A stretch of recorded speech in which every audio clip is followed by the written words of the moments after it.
आकाश एक छोटे से शहर में अपनी पढ़ाई पूरी कर रहा था। वह स्वभाव से बहुत सीधा सादा और दूसरों पर आसानी से भरोसा कर लेने वाला था। इसी वजह से उसे कई बार ऑनलाइन और ऑफलाइन दोनों जगह धोखेबाजों का शिकार होना पड़ा था। कभी किसी फर्जी स्कीम में पैसे गंवाए, तो कभी किसी ऑनलाइन फ्रॉड में फंस गया। वह अब यह समझने लगा था कि दुनिया उतनी भी सीधी नहीं है जितनी दिखती है। एक दिन उसने ठान लिया कि वह धोखेबाजों को पहचानना सीखेगा और फिर कभी धोखा नहीं खाएगा। उसने अपने चाचा विक्रम से मदद मांगी, जो एक रिटायर्ड पुलिस अधिकारी थे और जिन्होंने अपने करियर में अनगिनत धोखेबाजों को पकड़ा था। विक्रम ने आकाश की बात ध्यान से सुनी और मुस्कुराते हुए बोले, आकाश, धोखेबाज कोई रहस्यमय प्राणी नहीं होते। वे हमारे बीच ही होते हैं। बस कुछ बातों का ध्यान रखना पड़ता है। चलो, मैं तुम्हें कुछ नियम बताता हूं।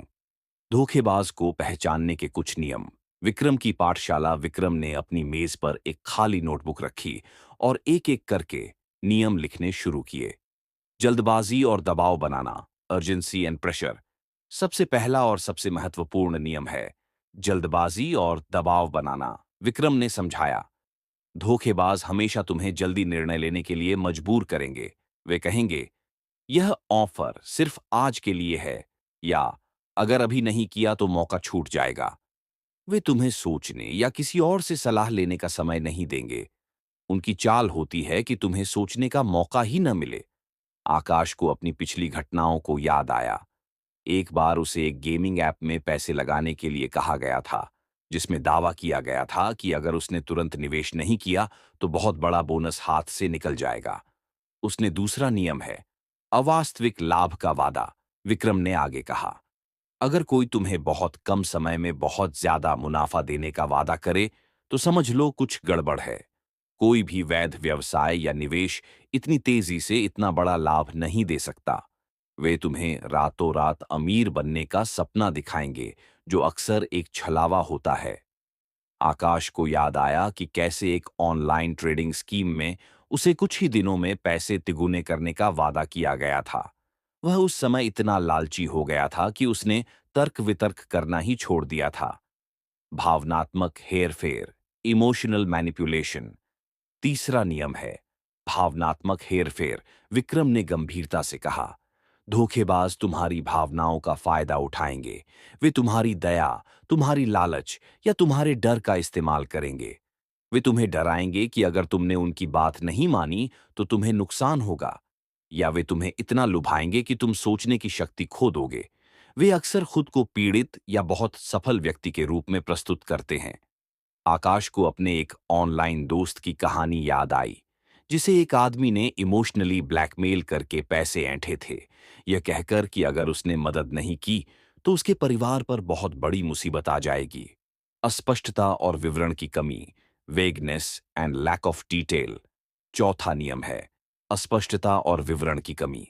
विक्रम ने समझाया, जब तुम किसी धोखेबाज से उसके काम या योजना के बारे में पूछोगे, तो वे हमेशा गोलमोल बातें करेंगे। उनके पास ठोस जवाब नहीं होंगे। वे तुम्हें तकनीकी शब्दजाल में उलझाने की कोशिश करेंगे ताकि तुम उनकी बात समझ ना पाओ और वे बच निकलें। आकाश को एक ऑनलाइन कोर्स की याद आई, जिसके बारे में बेचने वाले ने कभी स्पष्टीकरण नहीं दिया था कि वह कैसे काम करता है। बस उसके चमत्कारी करियर बदलने वाले फायदों के बारे में बताता रहा। पहचान छुपाना और अज्ञात होना, हाइडिंग आइडेंटिटी एंड अनामता।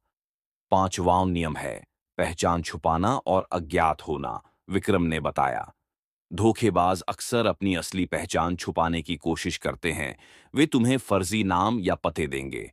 वे तुमसे मिलने से बचेंगे या हमेशा सार्वजनिक स्थानों पर मिलेंगे। उनकी कोई ऑनलाइन प्रेजेंस नहीं होगी, या जो होगी वह बहुत सीमित और संदिग्ध होगी। वे तुम्हें कभी अपनी असली जानकारी नहीं देंगे। आकाश ने सोचा कि कैसे कई ऑनलाइन धोखेबाजों की कोई असली तस्वीर नहीं होती और वे सोशल मीडिया पर नकली प्रोफाइल का इस्तेमाल करते हैं। अनावश्यक गोपनीयता, अननेसेसरी सीक्रेसी। छठा नियम है अनावश्यक गोपनीयता। विक्रम ने कहा, वे तुम्हें कहेंगे कि यह बात किसी और को मत बताना, यह सीक्रेट है। वे तुम्हें अकेले में डील करने के लिए कहेंगे ताकि कोई और तुम्हें उनके झांसे से बचा न सके। उनका मकसद होता है कि तुम किसी से सलाह न ले पाओ। आकाश को याद आया कि कैसे उसे एक बार एक गुपचुप ऑनलाइन निवेश योजना के बारे में बताया गया था, जिसे किसी और को नहीं बताना था। अप्रत्याशित संपर्क, अनएक्सपेक्टेड कॉन्टैक्ट। सातवां नियम है अप्रत्याशित संपर्क। विक्रम ने निष्कर्ष निकाला। अचानक से तुम्हें कोई कॉल या ईमेल आता है जिसमें तुम्हें कोई बड़ा इनाम जीतने या कोई बड़ा लाभ मिलने की बात कही जाती है, जबकि तुमने कभी ऐसी किसी चीज के लिए आवेदन नहीं किया था। यह अक्सर एक जाल होता है, खासकर जब वे तुमसे कोई व्यक्तिगत जानकारी या पैसे मांगें।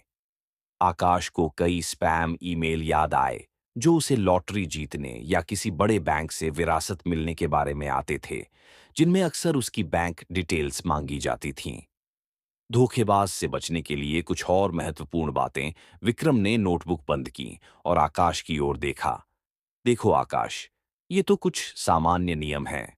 सबसे महत्वपूर्ण बात है अपनी सहज बुद्धि का प्रयोग करना। Use your common sense. अगर कुछ बहुत अच्छा लग रहा है कि सच न हो, तो शायद वह सच नहीं है। हमेशा सवाल पूछो, सत्यापन करो